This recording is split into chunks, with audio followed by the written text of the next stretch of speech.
Hi, this is Jazzy with PDX Hip Hop Magazine. We're here at True Shine Studios, and I have sitting here with me Woody Broadnax.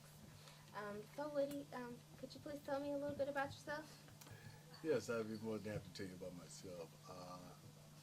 I represent the National Juneteenth Observance Foundation, Mm-hmm. which celebrates the 19th of June, which Right. is similar to the 4th of July for Caucasians. This is our day. One of the things that we have witnessed throughout the last decline in positive hip hop. Mm-hmm. One thing we know is that in looking at the behavior of the whole United States over the term of George Bush and everybody else, things have been disrespectful. Mm-hmm. The principles that caused Barack Obama to become as great as he is Mm-hmm. are very simplistic principles. One is respect, the other is responsibility, the other is accountability, and then you have productivity to encapsulate peace within oneself so they might be able to send it out to another and in turn receive peace. Right. So what I'm presently doing is I'm on my way to Washington D.C. Mm-hmm. for the Juneteenth at the White House with Barack Obama, where I will be saying to him these very same things that I'm saying to you. That is my platform. That's the principles I stand on as Mr. Juneteenth. Mm-hmm. It is a great honor to be able to represent our history Mm-hmm. and to be able to tell all individuals what is Juneteenth, because there's a lot of misunderstanding about what Juneteenth is. Right. 1865, Abraham Lincoln signed the Emancipation Proclamation, which gave us Mm-hmm. only opportunity. That is to go and farm, to share a crop, to move around the nation, to do things, and not bear arms against the United States of America. Freedom gives us respect. This is the same respect that was taken from us on the shores of Africa to this very day. Now, with the defining moment of Barack Obama exhibiting and practicing and producing those principles, it has become evident to us that in hip hop, in this world, if we become respectful, if we become responsible, if we are accountable to each other, then we can be productive in doing whatever we choose to do in life. I've always maintained that sometimes behavior supersedes intelligence, because you oftentimes have mega stars that act like they don't act according to their stature, Right. from Kobe Bryant to Tupac. Mm-hmm. But had the dynamics been changed, had respect been revealed, then we would have had a different exchange of information with each other and been able to be productive together to create a peace unknown in this world, and the peace that Barack Obama is reaching for in the music of hip hop Mm-hmm. has always been the foundation of change. Though people may not understand, it has always been the foundation of change. Sometimes the words have been deletable. Mm-hmm. Needless to say, the concept had to be received, and it is the language of the youth. So we have several generations bouncing around here, and I'm happy to be a part of that generation which chooses to give back to music, to give back to hip hop, to give back to our youth respect. Mm-hmm. Because anything that happens, no matter how deadly, it only happens because someone was disrespectful.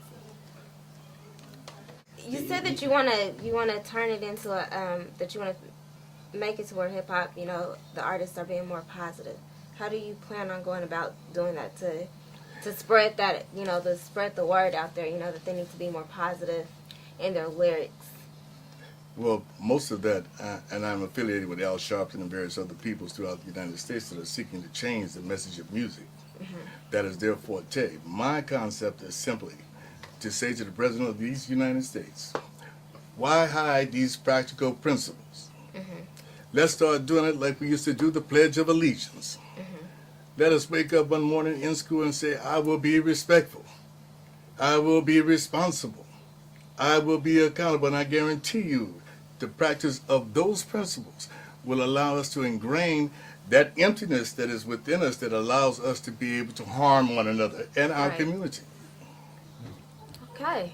When exactly do you plan on going out to Washington? I'm leaving for Washington, D.C. on the 17th. I'll be flying out into Baltimore, where I will meet with the Juneteenth movement. Okay. And I call it a movement because, like the hip-hop rave, it is a movement.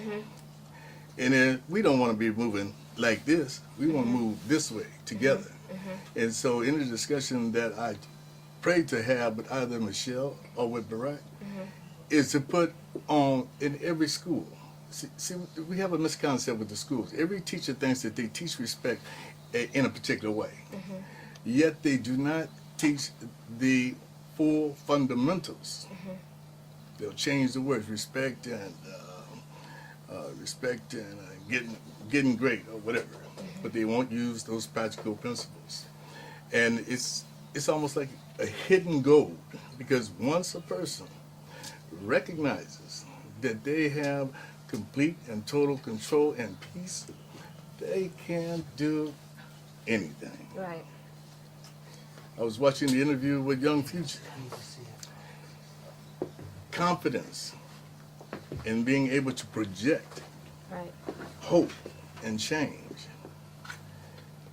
He lives it like a diamond in the rough. How do they become part of the Juneteenth Foundation? That's a good question. I'm glad you asked that. There is a local Juneteenth organization called Juneteenth PDX that exists under the leadership of Ms. Doris Rush. She's with a program called Centerpoint, and felt the desire to be able to see Juneteenth move forward.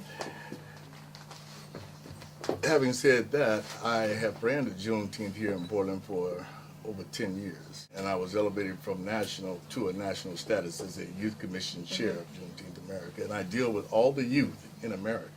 Oh, really? In America. Okay. If you go to a map and look at that map, the audience can go to 19thofjune.com. There you'll be able to contact us. You'll be able to see the many, many, many states that have acknowledged Juneteenth as a national holiday.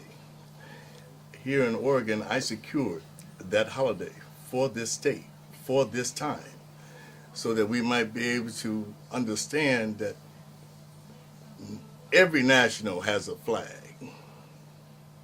Every nation has a flag.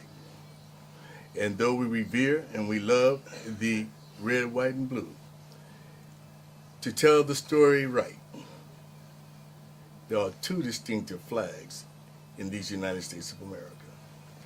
All right. Well, thank you so much. Well, it's been my pleasure. You gave me plenty of info on Juneteenth. We're here at True Shine Studios. We're signing off, and thank you. Thank you.